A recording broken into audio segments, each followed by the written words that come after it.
Big man ka ba na naghahanap ng high quality na basketball shoes na pasok sa budget, pwede sa outdoor, and napaka-good looking? Ito guys ang recommend ko sa inyo.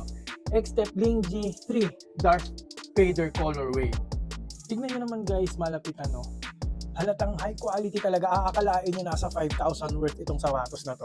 Pero papakita ko sa inyo, guys, nasa 2,900, nasa 3,000 lang ito ngayon. Sinabi kong pang big man ito kasi very supportive. Nakita niyo po ba yan? Yung heel counter niyan, very supportive yet very comfortable. Ang kapal ng padding. And sa support pa ito pa, napakalaking TPU plate para sa mga side step, mga lateral movement nyo.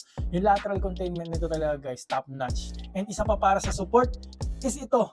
Ayan yung TPU torsion plate niya na tinatawag nilang extra support. Ang laki niyan guys ang laki ng torsion plate. And then dito na rin naman tayo sa ilalim Ipapakita ko sa inyo yung solid rubber outsole na sinasabi kong pwedeng pwede sa outdoor.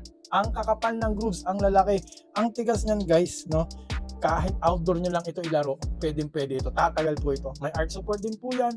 And sinabi kong pang bigs kasi yung tuhod ko walang nararamdaman pagkatapos ng laro.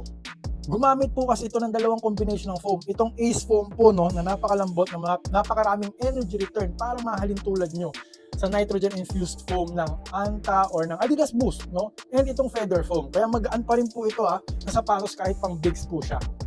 Very strong na uppers, na halatang tatagal kahit outdoor, kahit mag-toe drag kayo. And very breathable Halata namang makakain yung paa nyo dyan kahit papasmado kayo.